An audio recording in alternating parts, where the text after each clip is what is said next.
Кыштын кычыраган сугунда муздак сууга жуунуп көрдүңүз беле? Албетте, мындайга чанда адамдар гана батынат. Бирок билсеңиз, кышында сууга түшүү сергек жашоонун бир түрү экени маалым.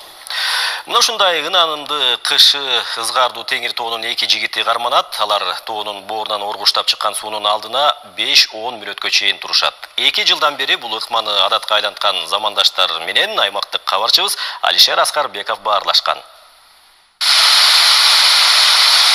Кычыраган суукта минтип сууга түшкөн эки досту көрүп таң бердик. Оргуштап тоо боорунан атып чыккан булакка барып чуңкуп алышат экен.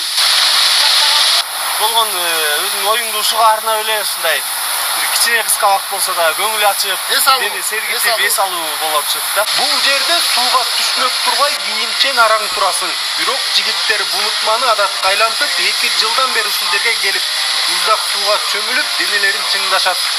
Сууга түшкөндө бул жөн гана суу эмес, жердин алдынан да чыккан суу бул денедеги анча-мынча бактерияларды бүт алып чыгат экен. Мондай кандырыбызга жакшы пайдалуу жактары бар экен. Эми биз дагы башында ошондой ойлочубуз, ушу ооруп калабызбы депчи. Бирок негизи биринчи башташ керек дейт го. Ошо баштап алдык. Анан эле башында чын кыйын болду. Күсүдүк. Андан кийин көнүп алып эле эми ошо дайыма келип атабыз. Алар өзлөрү сууга түшкөн жайга кышкы пляж деп ат коюп алышкан. Сууга түшкөн соң ысык чай ичип, бет бышым убакыт бою кообурашып отуруп калышат. Сергек жашоо дайыма эле пайдалуу да, ден соолукка пайдалуу. Анан жаштарга эмнеди кеңеш берем. Могу ушул жерге келип эле түшө калбаса дагы, бирок кичинеден баштап, акырындан улам муздак кылып отуруп анан ушул жерге келип түшсө болот. Жылуу жамынып жатып, дарыланып андай кылбайбыз.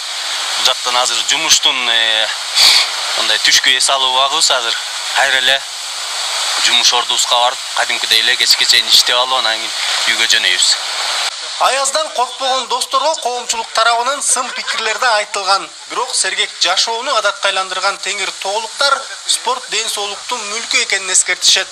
Алишер Аскарбеков, Бексултан Мамбетов, Коомдук биринчи канал, Нарын облусу. Мына ушундай жаңылыктар менен кечки чыгарылышты жыйынтыктайбыз. Саламатта болуңуздар.